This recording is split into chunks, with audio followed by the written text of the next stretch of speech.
Assalamualaikum warahmatullahi wabarakatuh. Gimana kabar anak-anakku? Semoga kalian semua dalam keadaan sehat dan tetap semangat. Oke anak-anakku, pada video pembelajaran matematika wajib untuk kelas 11 kali ini saya akan menyampaikan materi tentang penerapan induksi matematika pada keterbagian. Mari kita ikuti video pembelajaran matematika wajib. Penerapan induksi matematika pada video kali ini saya akan menjelaskan pada tujuan pembelajarannya, yaitu khusus untuk masalah keterbagian. Untuk jumlah barisan atau deret sudah dibahas pada video sebelumnya, sedangkan untuk ketidaksamaan akan saya bahas di video yang berikutnya. Oke, pada uraian materi, dalam penerapannya prinsip induksi matematika dapat digunakan untuk membuktikan tentang keterbagian bilangan bulat. Ya, jadi khusus pada video kali ini saya akan membahas tentang penerapan induksi matematika pada keterbagian bilangan bulat. Oke, mari kita lanjutkan, yaitu yang berikutnya, penerapan induksi matematika pada keterbagian. Ini penerapan induksi matematika pada keterbagian. Sebelum kita mengkaji tentang keterbagian menggunakan induksi matematika, terlebih dahulu saya ingatkan makna dari keterbagian, atau dengan kata lain habis dibagi. Jadi bukan hanya dapat dibagi, tetapi habis dibagi. Misalnya ada sebuah pernyataan, yaitu bilangan A habis dibagi bilangan B. Artinya atau bersinonim dengan bahwa bilangan A kelipatan dari bilangan B. Atau juga boleh dikatakan bilangan B adalah faktor dari bilangan A. Atau dengan kata lain, bilangan B membagi habis bilangan A. Sebagai ilustrasinya, mari kita lihat. Jika ada bilangan P habis dibagi oleh A, kemudian ada lagi bilangan Q, ini juga habis dibagi oleh A, sehingga dapat disimpulkan bahwa P ditambah Q, ini bilangan P ditambah bilangan Q, juga habis dibagi oleh A. Sebagai contoh, mari kita lihat contohnya yang nyata. 4 itu habis dibagi oleh 2. Habis, jadi menghasilkan sisanya 0. 6 juga habis dibagi oleh 2. Maka dapat disimpulkan 4 ditambah 6 juga habis dibagi oleh 2. Nah, pernyataan ini yang mendasari tentang keterbagian, sehingga nanti dalam pembuktian secara induksi matematika, teori ini akan selalu muncul. Lalu bagaimana kemunculannya? Mari kita lihat di penggunaan contoh soal. Pada contoh soal misalnya, yaitu yang pertama, kalian disuruh membuktikan bahwa 7 pangkat N-1 ini ada sebuah pernyataan 7 pangkat N-1 habis dibagi oleh 6 untuk sebarang bilangan N itu asli, bilangan N asli. Penyelesaiannya, anak-anakku, dengan cara memisalkan bahwa rumus 7N-1 kita beri lambang fungsi Pn, yaitu 7 pangkat N-1 ini sama dengan fungsi Pn. Itu nilainya sama dengan 6 dikali C. Kenapa 6 dikali C? Karena 7 pangkat N-1 ini habis dibagi oleh 6. Artinya pengali di sini adalah bilangan konstanta bulat. Ya.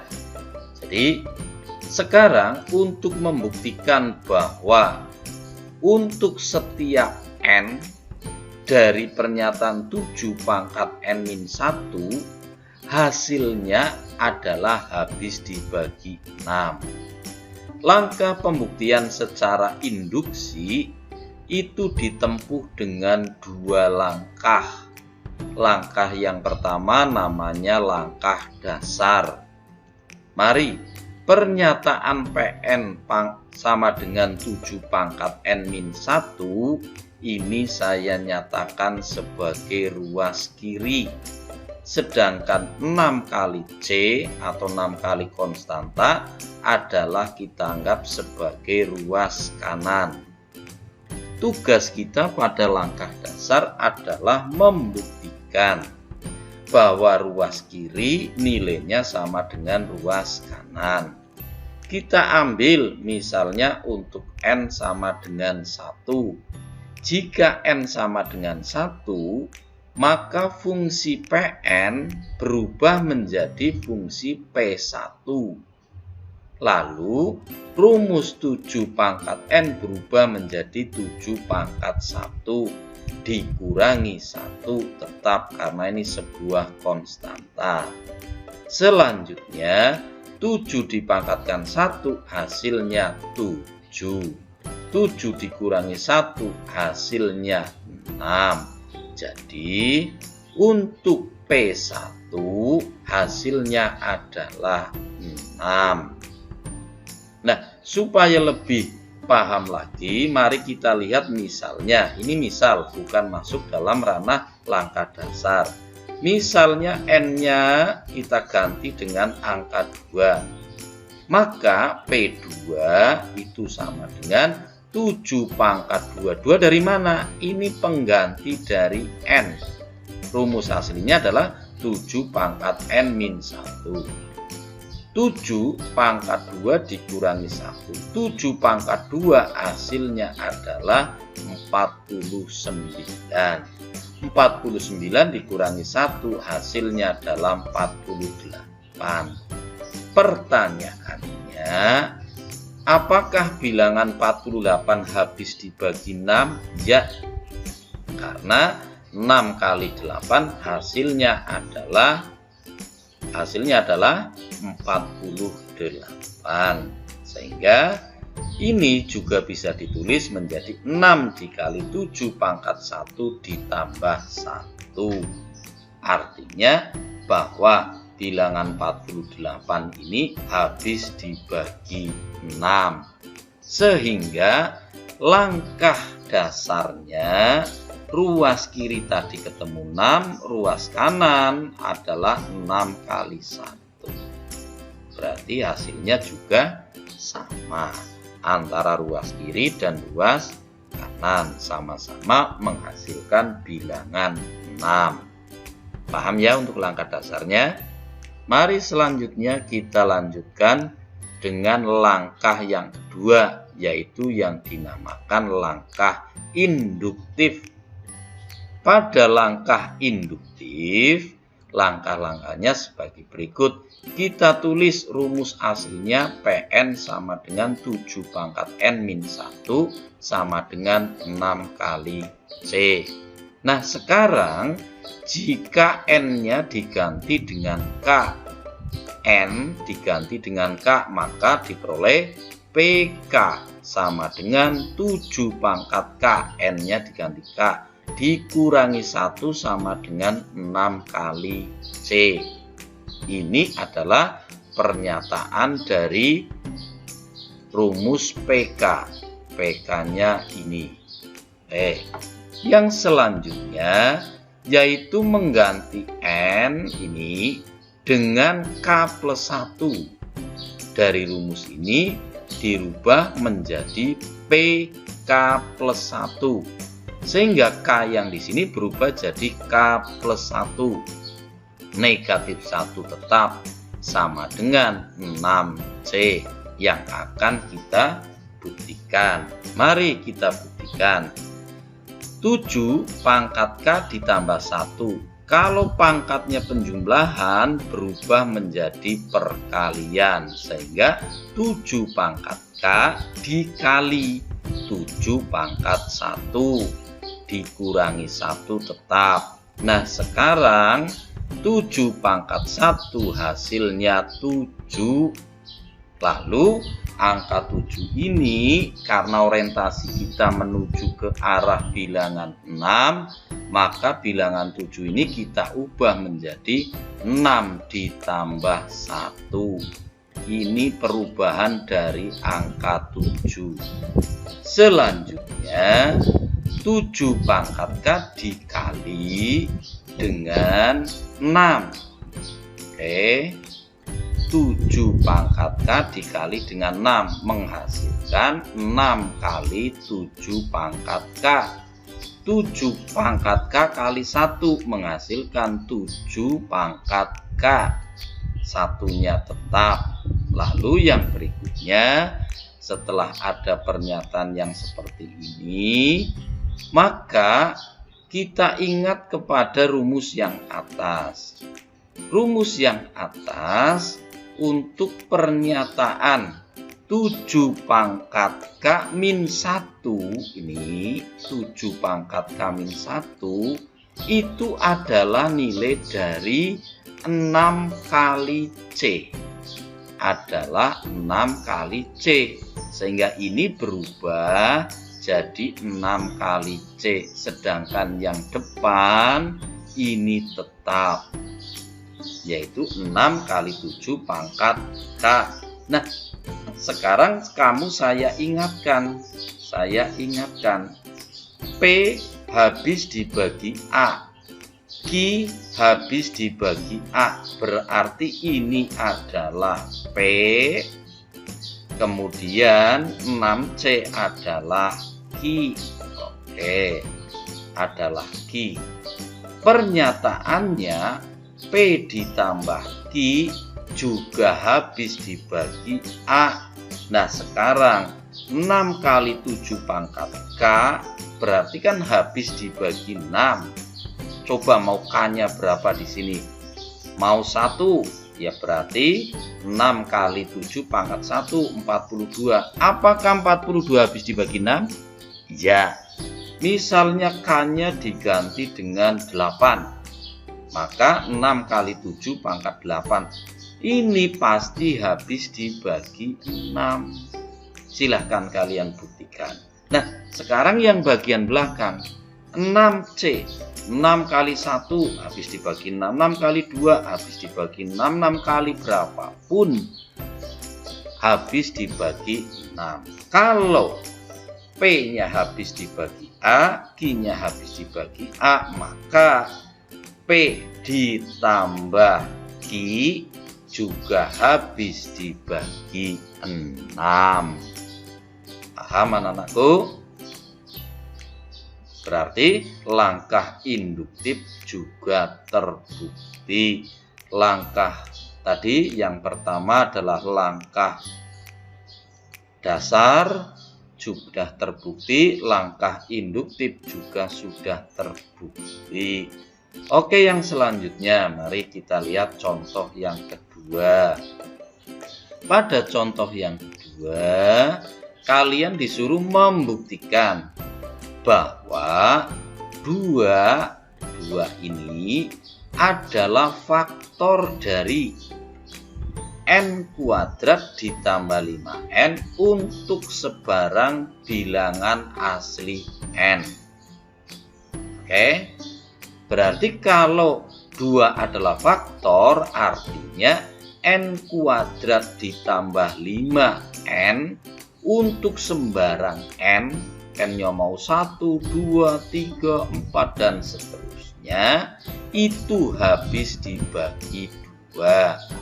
Bagaimana penyelesaiannya? Mari kita ikuti. Dengan cara memisalkan bahwa pernyataan N kuadrat ditambah 5 adalah merupakan fungsi Pn. Nah, fungsi Pn ini habis dibagi 2. Berarti artinya 2 kali C. Kalikan berapa saja terserah. Maka ini menghasilkan suatu bilangan yang habis dibagi 2. Untuk membuktikan, kita tempuh 2 langkah. Langkah yang pertama namanya langkah dasar. Pada langkah dasar, rumus Pn kita pindahkan ke sini. Menjadi Pn sama dengan N kuadrat ditambah 5N. Ini disebut sebagai ruas kiri. Sedangkan 2C ini dianggap sebagai ruas kanan. Paham? Ini pindah dari sini ke sini. Selanjutnya pada langkah dasar, kita mencari untuk nilai N sama dengan 1. Sehingga fungsi Pn berubah menjadi fungsi P1. P1-nya mengadopsi dari rumus, berarti N-nya diganti 1 kuadrat.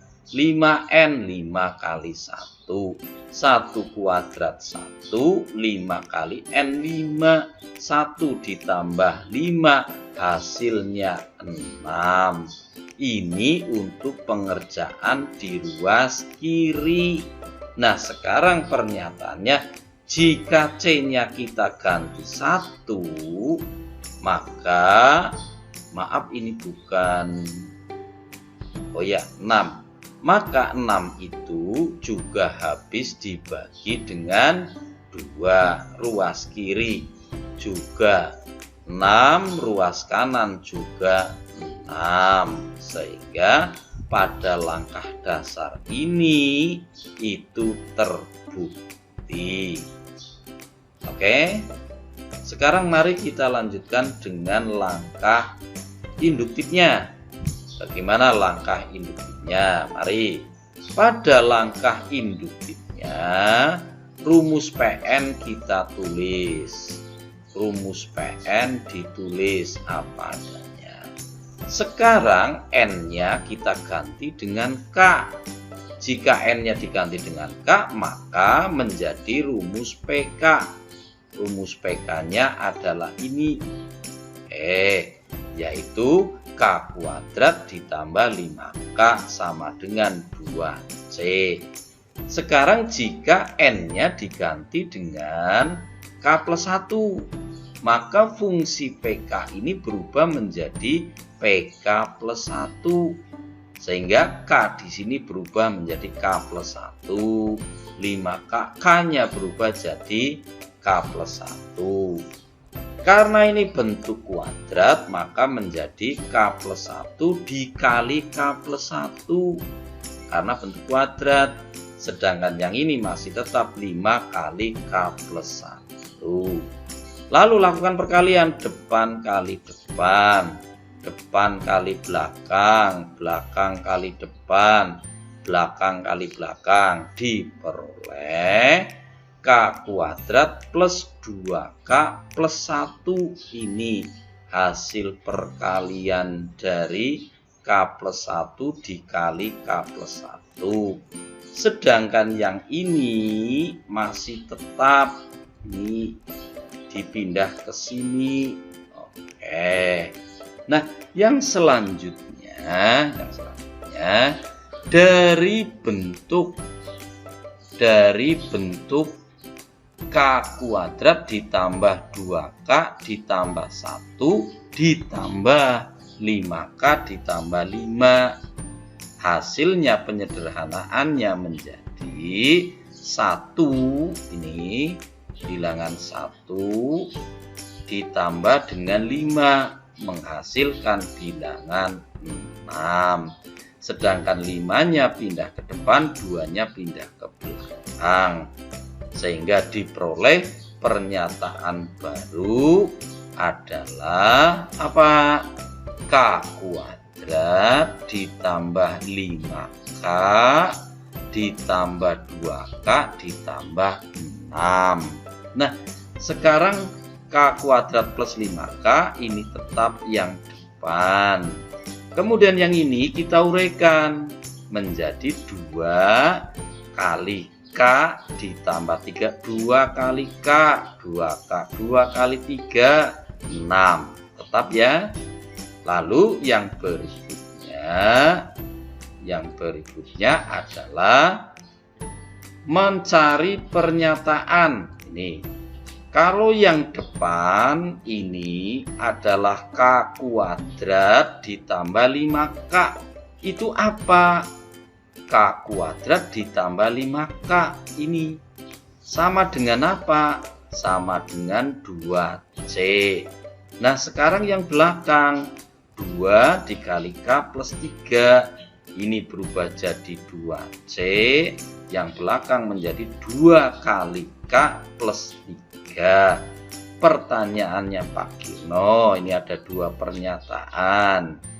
Ini adalah P, ini adalah P, yang ini adalah Q.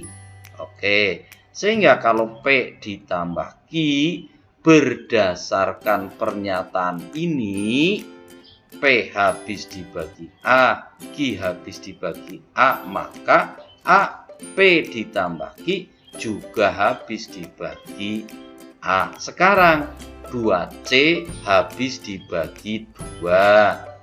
2 kali K plus 3 juga habis dibagi 2. Maka 2C ditambah 2 kali K plus 3 juga habis dibagi 2. Oke, bisa dipahami anak-anakku?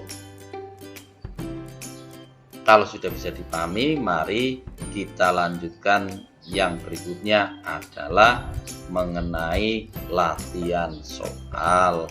Latihan soalnya ada 3. Silahkan kalian kerjakan nomor 1, nomor 2, nomor 3. Kalian selesaikan dengan induksi matematika, yaitu dengan 2 langkah. Langkah yang pertama adalah langkah dasar, langkah yang kedua adalah langkah induktif. Itu saja untuk materi penerapan induksi matematika pada keterbagian. Kita berjumpa lagi pada video yang berikutnya tentang penerapan induksi matematika pada ketaksamaan. Dari saya sekian. Wassalamualaikum warahmatullahi wabarakatuh.